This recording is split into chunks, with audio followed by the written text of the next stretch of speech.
Hello everyone, welcome back to our channel fable Sangam.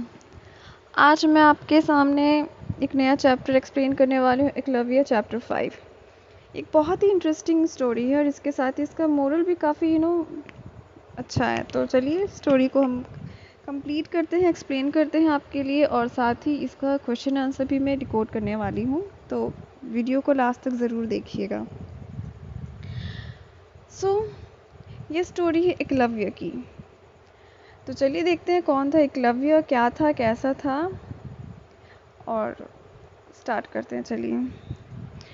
Long ago, during the days of Mahabharata, there was a boy Eklavya. He was a Bhil. The Bhils are tribal people. They live in herds in the forest. They eat flesh of animals and birds. They love forest.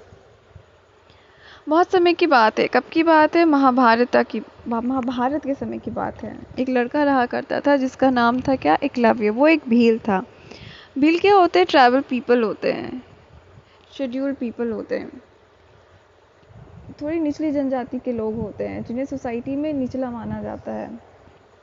They lived in huts in the forest. और वो forest में कहाँ रहते थे? जो forest में झोपड़ियों में रहते थे। और वो क्या खाते थे? एनिमल्स एंड बर्ड्स के फ्लैश खाते थे, उनके मीट खाते थे। और वे उन्हें क्या पसंद था? उन्हें फॉरेस्ट बहुत पसंद था और इसीलिए वो फॉरेस्ट में ही रहते थे। Eklavya was fond of climbing trees. He used to hunt animals. He was a fearless boy. One day he was running after a deer. He came across the hermitage of Dronacharya, who used to teach art of archery to the princes. He taught them to read and to ride horse, to hunt, and how to use weapons in the battle. तो एकलव्य को पेड़ पे चढ़ना बहुत पसंद था उसे, और साथ ही वो एनिमल्स का शिकार भी करता था। वो एक बहुत ही बहादुर लड़का था। एक दिन वो एक डियर के पीछे भाग रहा था और भागते भागते वो कहाँ पहुँचता है? द्रोणाचार्य के आश्रम में पहुँचता है, हर्मिटेज पे पहुँचता है, जो कि क्या कर रहे थे? जो कि उस वक्त प्रिंसेस को आर्चरी सिखा रहे थे, तीरंदाजी करना सिखा रहे थे। और वो उन्हें क्या क्या सिखाते थे? How to read and ride, to ride horse, to hunt, पढ़ना लिखना, घुड़सवारी करना, शिकार करना, and how to use weapons in the battle. और लड़ाई में, युद्ध में हथियार कैसे यूज़ करना है वो सिखाते थे। He was a great woman. When Eklavya came across the school of Dronacharya, he was teaching archery to some prince. In order to see this learning, Eklavya climbed a tree and watched because he also wanted to see it. वो एक बहुत ही महान धनुर्धारी थे। कौन? द्रोणाचार्य। और जब when Eklavya came across the school of Dronacharya, और जब एकलव्य द्रोणाचार्य के स्कूल में पहुंचा तो क्या देखा उसने? उसने देखा कि द्रोणाचार्य बच्चों को क्या सिखा रहे थे? प्रिंस लोग को आर्चरी सिखा रहे थे। In order to see this learning game, और इस लर्निंग गेम को देखने के लिए एकलव्य क्या करता है? पेड़ पे चढ़ जाता है और देखता है, क्योंकि वो उसे देखना चाहता था। One after another, Drona's arrow whisked through the air and hit the mark. They brought down fruits and birds. Eklavya was impressed.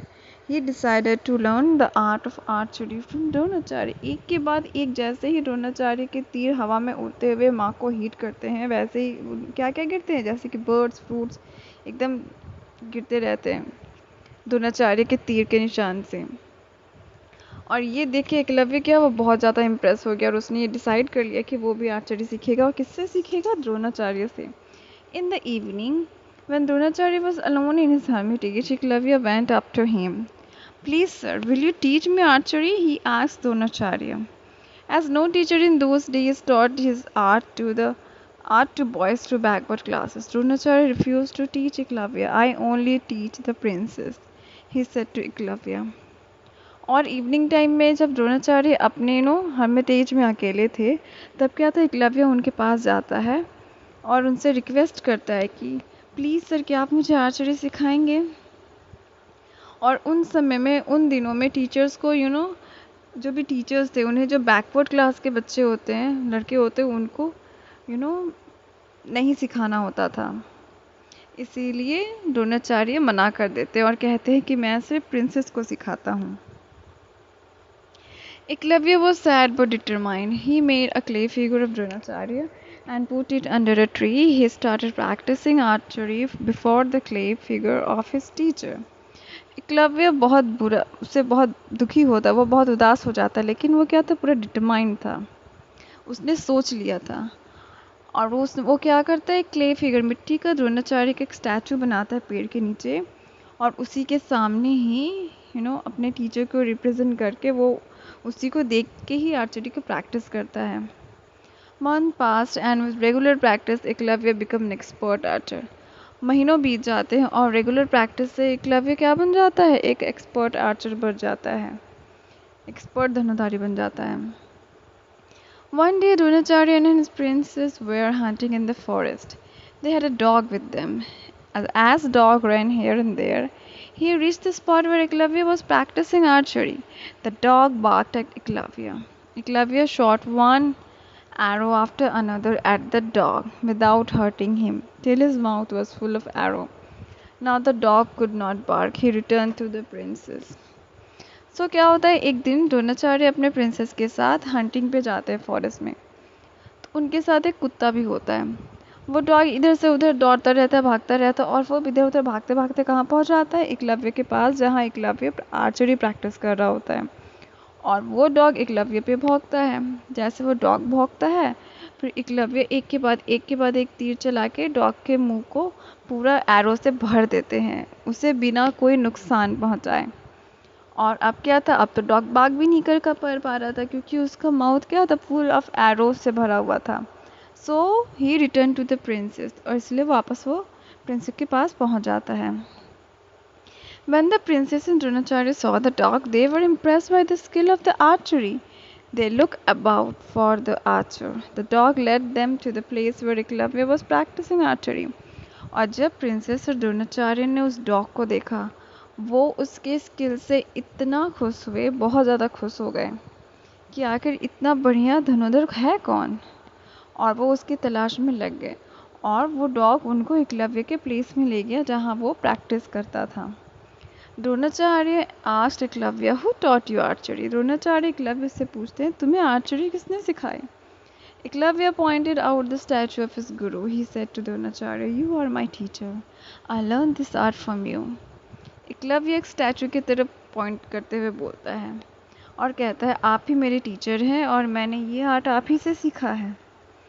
Dronacharya has promised to Arjun that he will make him the best archer in the world, so he could not appreciate the skill of Eklavya. Soon he hit upon an idea.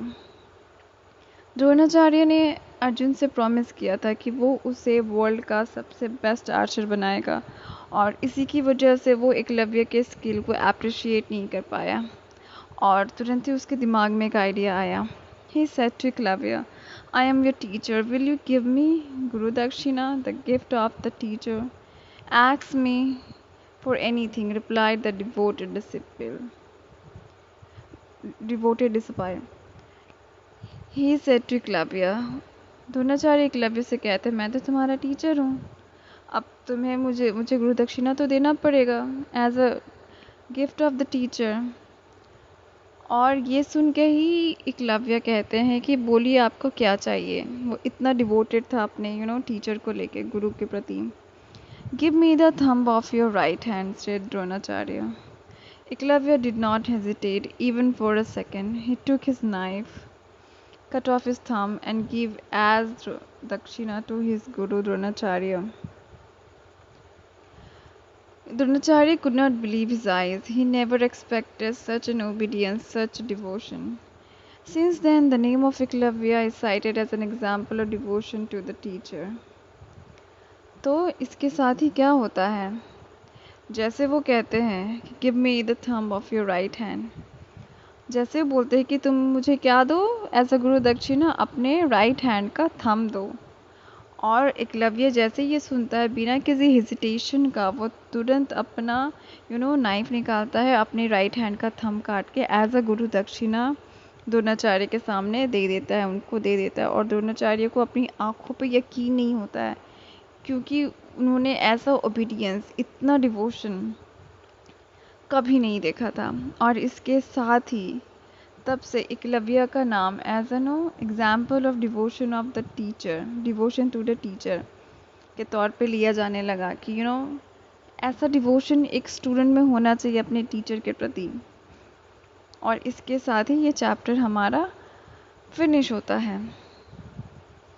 तो इस chapter से हमें क्या क्या सीखने मिला? सबसे पहले आपका डिवोशन, आपको किसी चीज़ को पाने का डिवोशन इतना होना चाहिए कि जैसे कि एकलव्य को देख लीजिए, उसको मौका नहीं मिला कि एज अ साक्षात अपने गुरु के साथ वो सीख पाए। तो उसने सोचिए उसका स्टैचू बना के, जो भी उसने प्रैक्टिस करने के समय, प्रैक्टिसिंग के समय जो भी देखा था, कैसे करते हैं नहीं करते, वो सब करते करते, प्रैक्टिस करते करते वो इतना महान आर्चर बन गया। उसके साथ ही उसके गुरु ने उसको वैसे तो कभी साथ में उसको सिखाया नहीं, लेकिन फिर भी उसका डेडिकेशन देखिए, डिवोशन देखिए। जब जैसे उसको बोला कि मुझे गुरु दक्षिणा में तुम्हारे राइट हैंड का थंब चाहिए, उसने तुरंत काट के दे दिया, बिना ये सोचे कि बिना उसके वो आर्चरी कैसे करेगा। एक ये हो गया। और दूसरा होना चाहिए कि आपको अपने टीचर के प्रति इसी तरह का वफादारी निभाना चाहिए। ऐसा नहीं है कि आजकल के ज़माने में टीचर आपसे अपना हाथ या अंगूठा मांग ले, दैट्स अनदर थिंग। तो चलिए ग्लॉसरी एक बार हम पढ़ लेते हैं। Hermitage, a place where hermit live, एक जगह जहाँ साधु रहते हैं, वो place. Archery, the sport of shooting with bows and arrow. Archery वो स्पोर्ट है, शूटिंग स्पोर्ट है, जिसमें हम क्या से शूट करते हैं? तीर और धनुष से शूट करते हैं। Whisk, move with rapid sweeping motion, तुरंत मूव करना। डिटरमाइन, एकदम कॉन्स्टेंट डिसीजन लेना। लुक्ड अबाउट, सर्च, खोजना ढूंढना। Devoted, full, faithful, loyal, obedience, dutiful. Bowman and archer, bowman भी आर्चर को ही बोला जाता है। रिफ्यूज, रिजेक्ट कर देना। Skill, special ability. Appreciate, praise करना, तारीफ करना। Hesitate, to be slow in acting, act slow करना। रिस्पॉन्ड, स्लो रिस्पॉन्ड करना। साइटेड, मेंशन करना, जिक्र करना। तो उसके बाद चलिए क्वेश्चन आंसर्स हैं, मैं रीड आउट कर देती हूँ। Question number 1, what did Dronacharya teach the princess? Dronacharya taught to read and write, horse riding, archery, hunting, and to use weapons in the battle to the princess. Why did Dronacharya refuse to teach Eklavya? Dronacharya refused to teach Eklavya because he only teaches to princess and Eklavya was a bhel. यहाँ पे आप ये भी add कर सकते हैं कि उस समय में क्या था कि टीचर्स को अलाउड नहीं था कि वो बैकवर्ड क्लास के बच्चों को पढ़ाए। Okay, third one, how did Eklavya become an expert? Eklavya was a determined boy, so he made a clay figure of Dronacharya and started practicing before it, and with regular practice he became an expert archer. How did Dronacharya and Prince came to know of Eklavya's skill of archery? When Eklavya shot one after another arrow at the dog without hurting it till its mouth was full of arrow, at that time Dronacharya and his princess came to know of Eklavya's skill of archery. And last one, what is demanded by Dronacharya as Guru Dakshina from Eklavya? Dronacharya demanded Eklavya's right hand thumb as Guru Dakshina from Eklavya. सो इसी के साथ ही ये chapter हमारा ख़त्म होता है। और for new videos हमारे चैनल को सब्सक्राइब कीजिए, लाइक कीजिए, कमेंट कीजिए। कमेंट करके आप अपने रिक्वायरमेंट्स हमें बता सकते हैं, उस हिसाब से हम आगे काम करेंगे और अब वीडियोस भी अपलोड करेंगे। And please subscribe our channel for more upcoming news videos. Till then, thank you and take care.